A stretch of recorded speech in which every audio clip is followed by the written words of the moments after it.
And ito po nagkasagutan po si or pinuna openly ni Senator Bato de la Rosa si Senator Tito Soto sa kanyang mga naging pahayag doon sa isang journalist na dilaw no, kumikintab sa dilaw itong political bias nitong si Christian Esguerra.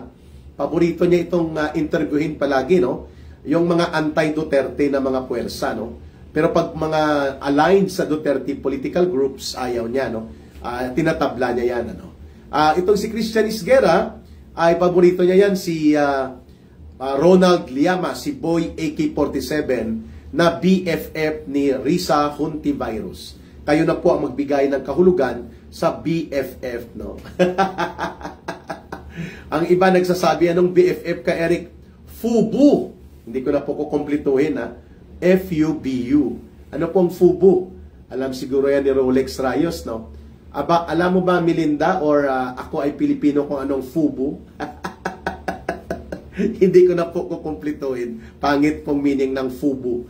Si Boy AK-47 po, na si Ronald Llamas, ay kasabwat niya ni Hontiveros, no, sa mga pagtatanim witness, no, mga kababayan. Sabi ni Para sa Katotohanan, kabitsing, no, kakuyang-yangan. Grabe naman si Para sa Katotohanan at si Raven May. Fubo nga lang yung kay Eric para hindi po halata, no. Oragon na pinagpala. Uy, shout out. Okay. So sa interview ni Tito Soto kay Fubo, pero sa nangyayari sa atin ngayon, pangit masyado ang FUBU ka, Eric. Bakit? Ano bang FUBU? Ako ay Pilipino, no? Bing Lasso from Los Angeles and Jual Guases Ayon. Ayan. Maayong aga ka, Eric, sabi ni Crescenciano Prado. God bless you always, watching from Las Piñas City. Thank you,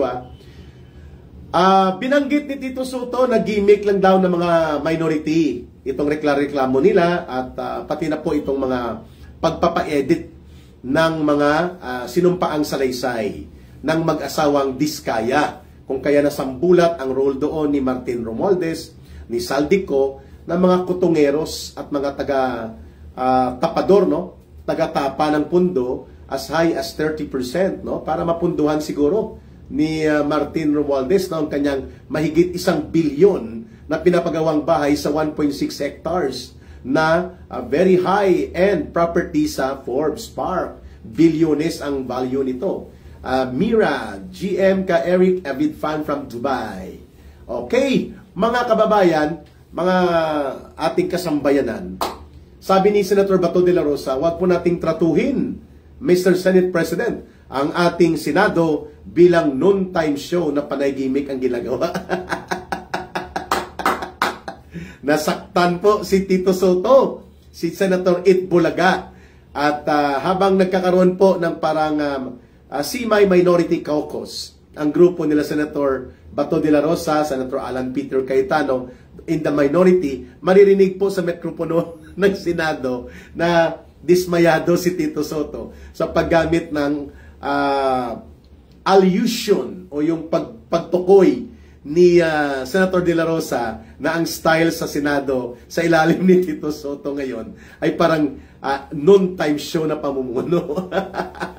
Sabi ni Raven May Gab, bilyon, yes, sa lupa pa lang ni Romualdez na binili cash 1.6 billion, 1.6 hectares sa loob po ng Forbes Park o property ng Forbes Park area ay nako, 6.2 billion pesos na po sa lupa pa lang. And then ang isang bahay na pinapatayo sa mahigit 1 hektaryang lupain ay mga mahigit din 1 billion pesos. Chandeliers pa lang, nasa 82 million na po ang budget. Mamamatay na lang si Ka Eric, hindi namin makikita yung ganong kalaking pera. At hindi ko hinahangad na magkadoon. Kung galing lang naman sa pagnanakaw at pangungulimbat sa kaban ng bayan, wag na po. Tsatsagain ko na po ang YouTube channel natin na ito. Kahit pa minsan po nasa $800 lang, $900, it's okay. Importante nakakapagbili ako ng bigas, nakakapagbayad ng kuryente, kulang lang. Pero sige lang, hanap pa rin ng consultancy on labor security and industrial peace awareness. Ayan. Good morning ka Eric from San Francisco. Diego Kayabyab. Ano ba yan TV? Good morning ka Eric, Mark Doring, and MP Pelobilio. Okay, ito pa. So nasaktan si Tito Soto doon sa katotohanan ng pagbabanggit na gimmick ng isang noontime show ang style ng kanyang mga pamumuno na diskarte.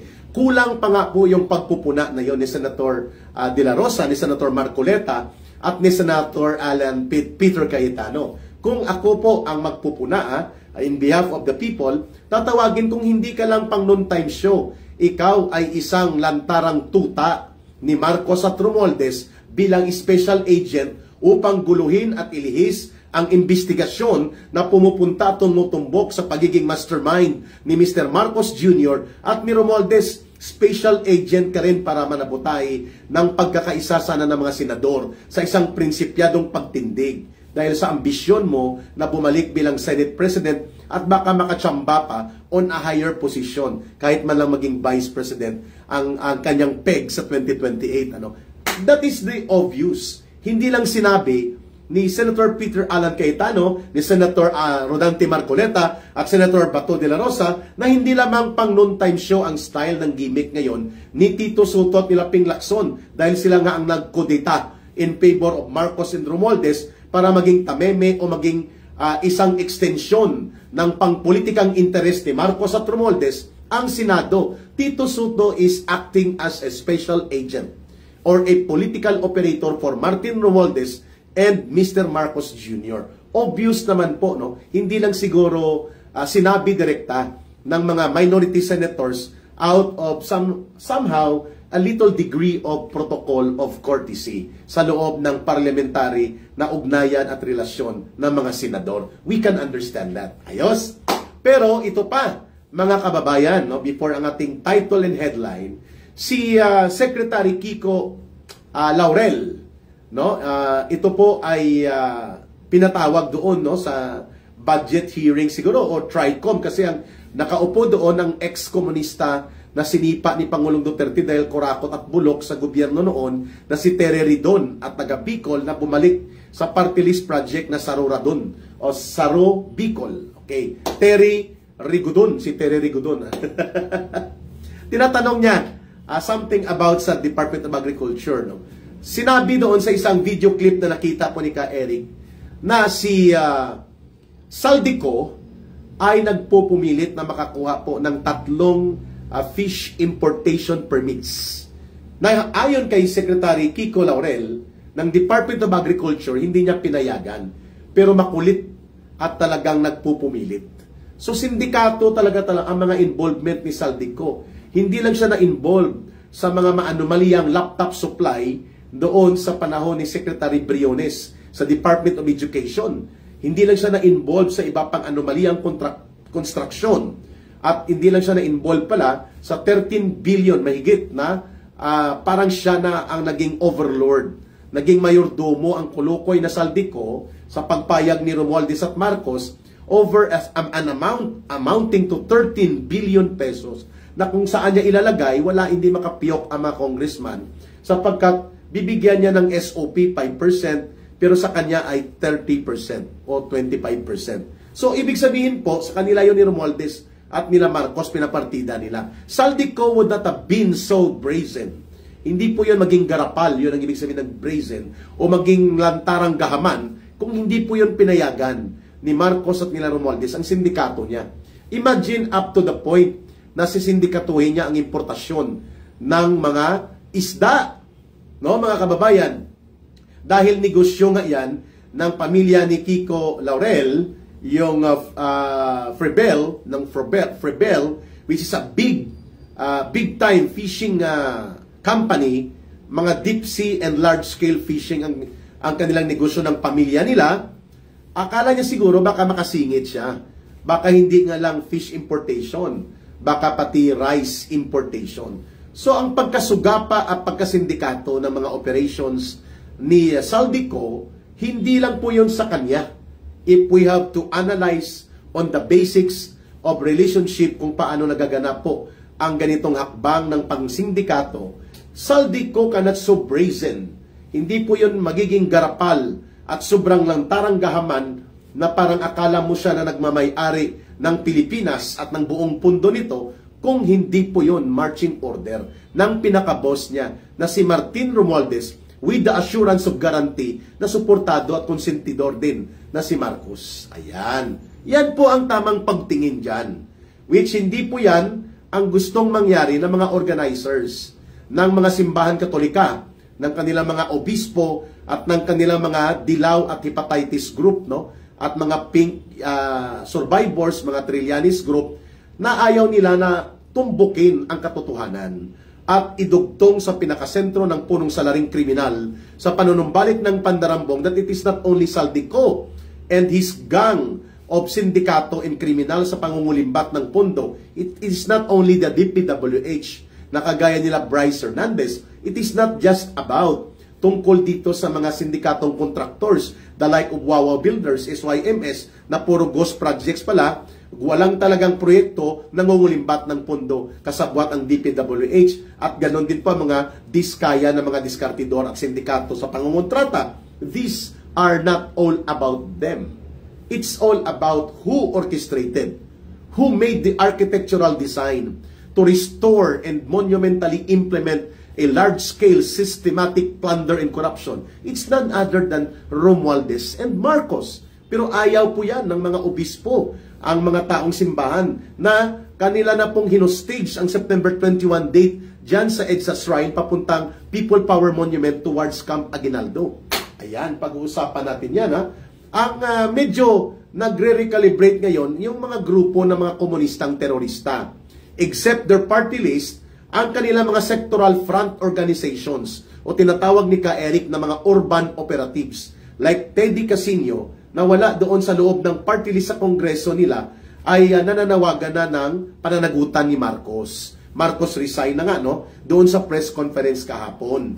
At tinatabla sila doon dahil pinagtatatanggal ang kanilang mga placards. So malinaw po kung ano ang direksyon nito sa September 21. Kaya itong kulukoy na si Marcos Jr., isang tabi ko na po muna, ha, ang tungkol dito sa revelations ni Secretary of Agriculture Kiko Laurel na pati ang kasindikatuhan sa pag-i-import ng mga isda. Mantakin mo papatulan ni Saldico, ilaptop nga pinatulan niya. Siguro pati supply ng sardinas, no? Kung pwedeng siya maging exclusive supplier ng sardinas at bigas, no? At pati relief ay gagawin nitong kulukoy. But it is not only upon his own diskarte. Yan po ay coordinated yan. Yan ay conspiratorial action na naka-coordinate at naka-konsente, nakatembre yan kay Romualdez at kay Marcos. Ayan. So, klaro ha, mga kababayan, puntahan natin muna ang September 21. May dalawang grupo po na nauna nang nagpatawag ng kanilang, kunwari ay pagkilos upang tuligsain at labanan daw ng mamamayan, Wing Kin and Hajime Naito and Lenny Hilario.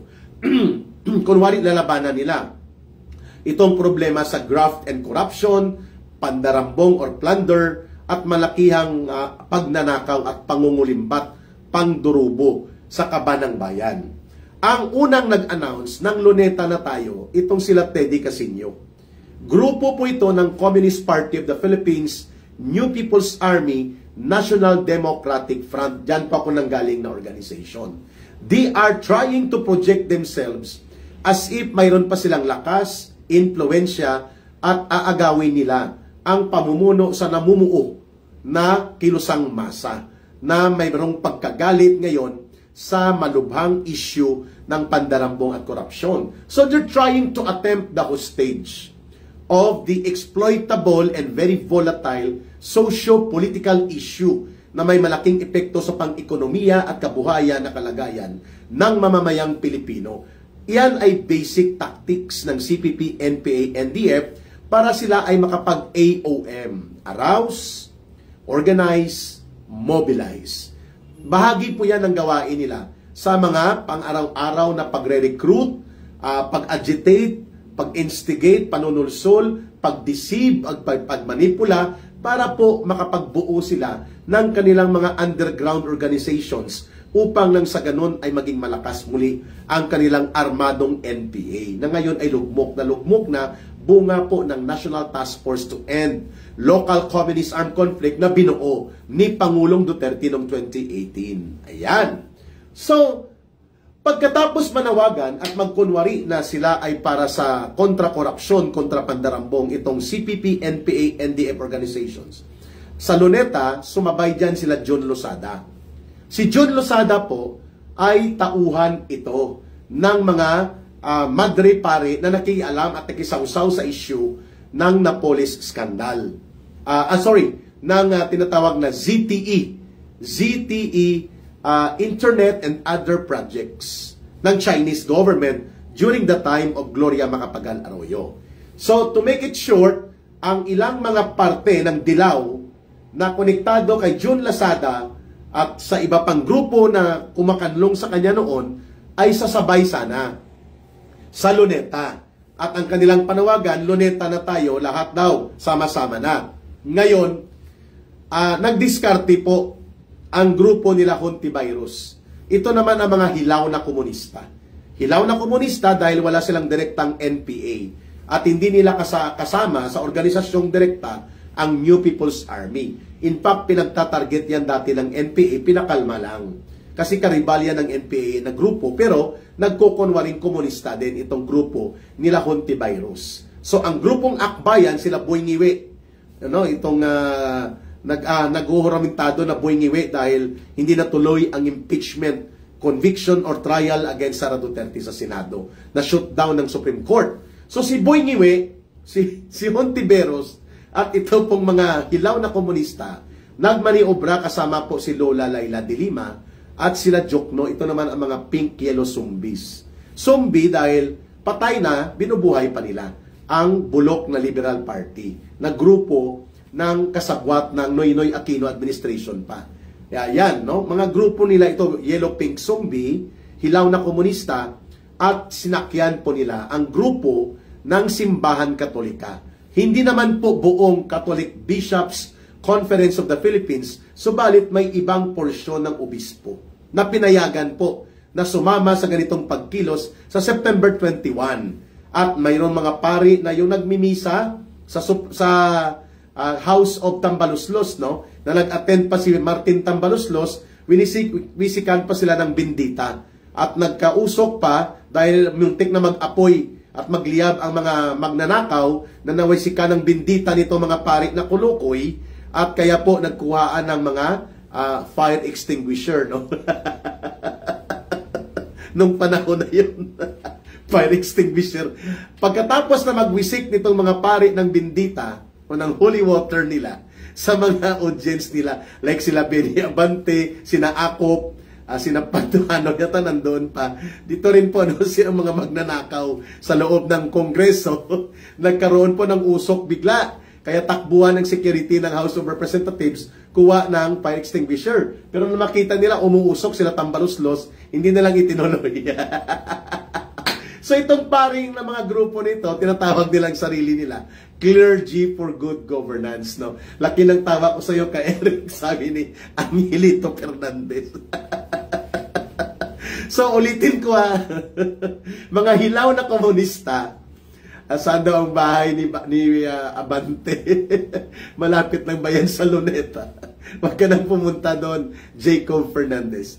Nagsama-sama po sila. So it is a yellow-pink zombie, it is a pseudo-communist, Hontivirus, Akbayan, and mga pink zombies and yellow zombies na likes of De Lima and Jokno. Okay.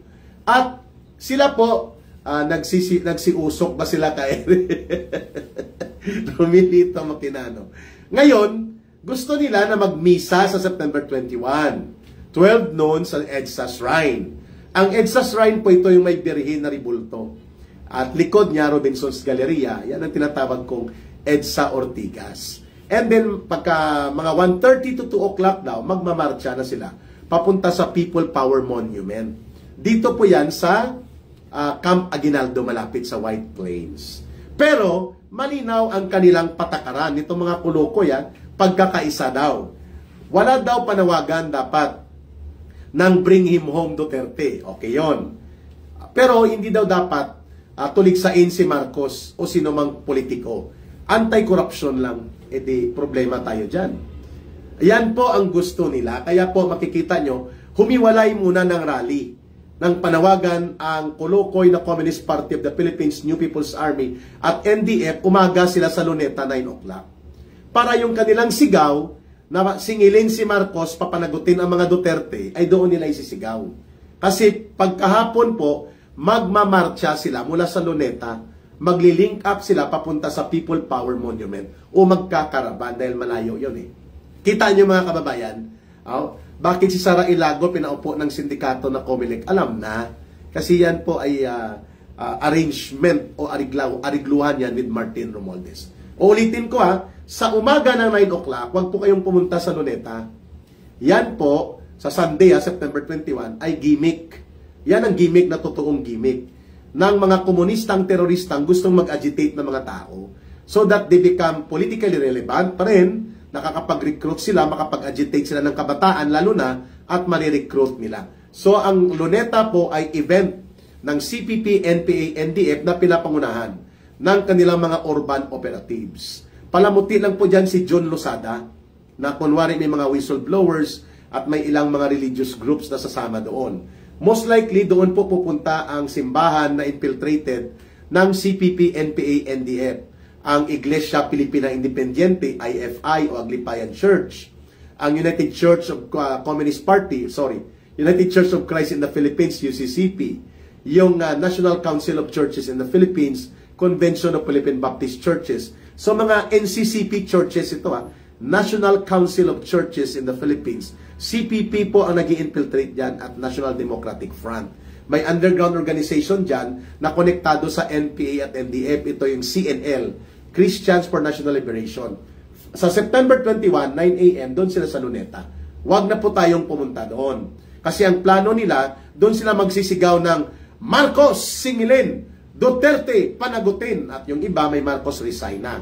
Yan ay agitation ng CPP, NPA, NDF, pero ayaw nila na ang papalit sa pagkakatanggal kay Marcos, should the people power become successful, ay ang constitutional successor na si Vice President Sara Duterte. Ayaw din nila yon. Pero dahil hindi sila makaporma dito sa EDSA, 12 noon to 5 p.m. or 6 p.m. ang EDSA, walang allowed doon na magsigaw ng Marcos resign, Duterte papanagutin, o kaya ng mga gimmick pang political agitation ng CPP, NPA, NDF, doon sila sa Luneta sa umaga. Hindi na tayo doon, expose natin yan araw-araw. Ngayon, ito naman ang mga dilaw, pink, yellow zombies, at mga hilaw na komunista nila Virus, na grupo nila Trillanes at iba pa, na sumakay sa isang seksyon ng simbahan, mukhang dito po ang madaming pupunta.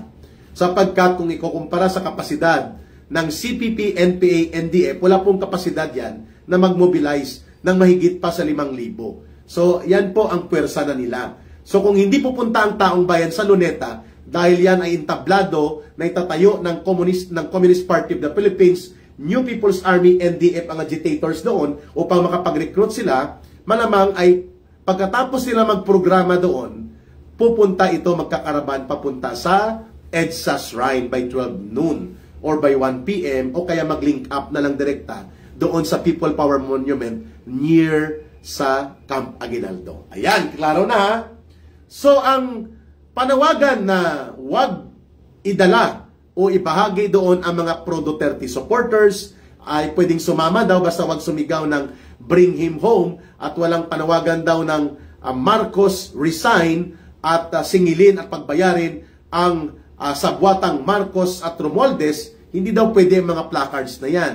Hindi daw pwede yan na isigaw according sa mga organizers nito ng September 21 on EDSA. Ayan, klaro na tayo, Hindi ko alam ang iba pang grupo. At least, binibigyan ko kayo ng option. Ito po ang option natin. Ang proposal ni Ka-Eric, ang Bangon Sambayanan at ang Marcos alis dyan, hindi pa po ito na-finalize, ay pwedeng mag-rally tayo dyan sa EDSA Ortigas. Sa harap ng kalsada na ang likod natin EDSA Shrine, mga 8 o'clock or 9 o'clock.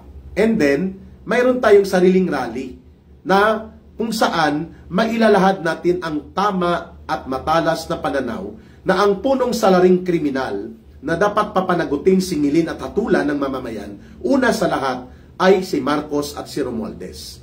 And then we can all join forces. So sa lahat po ng mga DDS, ikalat nyo po, i-share nyo po itong panawagan ni Ka Eric. I am proposing for an 8 o'clock assembly. Para pagdating ng alas 12, tayo po ay may 3 oras na programa na. Either we march with them, o kaya mananatili tayo dyan sa area na yan. Kasi ang plano ng Simbahan Katolika na mga hilaw na komunistang akbayan group at na mga grupo ng mga dilaw and pink zombie na hindi pwedeng tuligsain si Marcos at Romualdez, walang politikong babanatan at mananalangin lang sila na matigil na ang korupsyon at ang iskandalo ng mga pandarambong na ito without targeting the correct target of the anger of the people, hindi tayo papayag dyan. Kaya, on September 21 po, mas gugustuhin pa ng Bangon Sambayanan at ipopropose natin dito sa mga grupong nagsumusuporta at nagmamahal kay Vice President Sara Duterte at kay former President Duterte at pati na po sa grupong Marcos Alis dyan, na dyan tayo 8 o'clock in the morning. So at least kung makastart tayo ng maaga, magbaon tayo ng maaga, we will do it, the real people's protest, September 21, 8 a.m. along EDSA Ortigas. Diyan po sa harap ng kalsada na yan, at kung pahabain natin, depende po, naka-letter C yan hanggang sa intersection, and then pagka 12 noon, out of respect, hindi na natin sila bumuligligin. Isa po yan sa option natin on September 21. I will suggest po sa grupo ng Marcos Alis dyan. Pero, tuloy po tayo sa Black Friday protest natin. Alas 11, may noise barrage tayo, and then 5 o'clock, another picket protest, sa Friday yan. Pero ang Friday is September 26, September 19. Okay? Kasama po ang INC. Saan po ba sila, Ka Eric? Sabi ni Greg Santiago. There is no target po ang Iglesia ni Cristo, wala pa pong final decision ang kanilang pamunuan. So I do not want to speculate or I do not want to preempt them. But as far as I know, nagpupulong po ang kanilang pamunuan. They're having a very urgent and serious meeting about the situation. But if what is going to be their decision, I cannot speculate. Hindi pa ako miyembro ng Iglesia ni Cristo, and I respect their organizational integrity to decide at i-announce nila. Okay? So, klaro na tayo mga kababayan, Huwag na po tayong mag-ilusyon na magkakaroon po talaga ito ng pagkakaisa. Sapagkat ang Simbahan Katolika, ang mga dilaw at pink, at ito pong mga ngiwi group ng akbayan hilaw na komunista, ayaw nilang tanggapin ang mga Duterte, lalo na ngayon na ang nakalagay sa saligang batas, sakali pong maging incapacitated at unable to render and discharge his duties and functions as the President of the Republic of the Philippines, si Bongbong Marcos Jr., ang kanyang kapalit dapat ay ang nakasaad sa Constitution, the Vice President. Pero, hindi tinatanggap po yan as a consensus among the Roman Catholic Church. Mukhang tagilid sila dyan, Hindi man nila sinasabi, lalo na po itong mga hilaw na komunistang akbayan group, ang mga communist terrorist group ng CPP, NPA, NDF, at pati po itong mga yellow pink zombie. So, let us not entertain na pwede pang magkaisa. Malabo po yun unless gusto natin yung sinasabi ng grupo ng simbahan at ng mga dilaw na sasama tayo sa September 21 pero bawal ang placards na tumutuligsa kay Marcos, kay Romualdez at sino pa mang personalidad o politiko. Papayag ba tayo dyan? No. We will not allow that. Ang tawag po dyan, buntotismo. Bumubuntot tayo sa palpak at bulok na linya na hindi tumutugma sa tamang direksyon kung saan dapat kumilos ang mga mamamayan. So, buntotismo po yan, mga kababayan. Yata baka announce, ang 4 to 5 billion na pinagnakaw, pwede na pong sumuporta sa may pamilyang 5 ang miyembro, 47,000 per month sa isang taon. Pwede po. Mga kababayan, malinaw po na dapat magkaroon ng sariling inisyatiba. Ang doon po sa nananawagan ng Marcos Romualdez, singilin, pagbayarin at hatulan sapagkat sila po ang punong salarin kung bakit nagkaroon ng malawakang pandarambong, pangungulimbat, pandurubo at lumakas ang operasyon ng kriminal na mga sindikato sa DPWH, mga congressman kagaya ni Saldico na mga magnanakaw, ang sabi ng mga mamamayan sa kanilang ginagawa, pagnanakaw na malaki pa sa bundok ng Sierra Madre ang value ng ninanakaw nila sa taong bayan at pati na po ang mga kontraktor na kriminal. Lahat ng ito ay dapat pagbayarin pero dapat magsimula ang panawagan na patalsikin o palayasin si Marcos at si Romualdez sapagkat hindi yan masisimulan hanggat nandyan sila na pinagtatakpan nila at inililihis ang tunay na direksyon ng pag-imbestiga na ito. Good morning langging, no? Mga kababayan. So I suggest na dapat idalhin natin ang pagkilos, historical and momentous na araw po ang September 21. Wala namang pipigil sa atin kung sa 8 o'clock to 12 noon may 4 na oras tayong programa dyan along EDSA Ortigas. Nasa taong bayan po ang desisyon kung gagawin natin ito o hindi. Hindi po may pipilit ni Ka Eric yan. Ang sa akin po ay mongkahe. But the Black Friday protest, 11 a.m. noise barrage, dyan po sa harap ng EDSA Ortigas, sa may harap mismo ng Robinson's Galleria, mga 1 oras or 1 hour and a half, then disperse, balik tayo pagkahapon, noise barrage ulit, at symbolic actions, no? Black Friday. Pero ang sa September 21, mas mainam sa tingin ko na magkaroon tayo ng paunang programa, no? Mga 8 a.m. to 12 noon bago dumating po ang buwelo ng mga yellow pink zombie, mga simbahan katolika, mga pari madre, at ng kanilang mga kaalyadong mga hilaw na komunista at ang pagdugtong ng Communist Terrorist Urban Operatives mula Luneta. 8 to 12, nandyan na tayo. That is a suggestion. Diday Luces and Ka Leo, ang aking pamilya sa Iloilo sa Pavia ay nanonood po. Malinaw po ang ating direksyon. Hindi pwedeng pagtakpan, hindi pwedeng ilihis ang katotohanan at pananagutang paniningil ng taong bayan. Dapat magsimula yan kay Marcos at kay Romualdez. And then, hindi na po tayo nag-i-expect na mababago pa ito. Kailangan nilang panagutan na ito, lumubha at lumala ito sa loob ng halos 3 taon at ano pa ba ang hinahanap natin?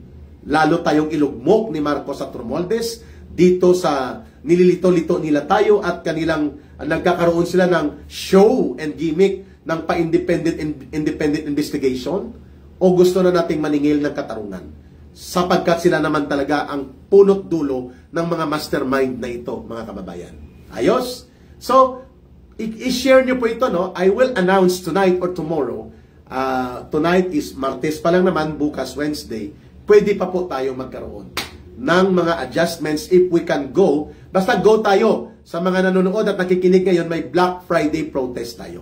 11 a.m. And then hanggang 12:30 and then balik tayo 5 p.m. Nakasuot tayo ng itim na t-shirt at magdala tayo ng mga lata o takip ng kaldero at kasirola at placards na Marcos Romualdez palayasin. Marcos Romualdez layas na. Marcos Romualdez resign. Kayo ang mastermind sa pandarambong at mga korupsyon sa bayan natin.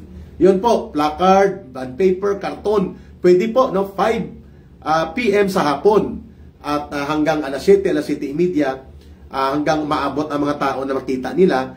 And then that's Friday, Black Friday protest.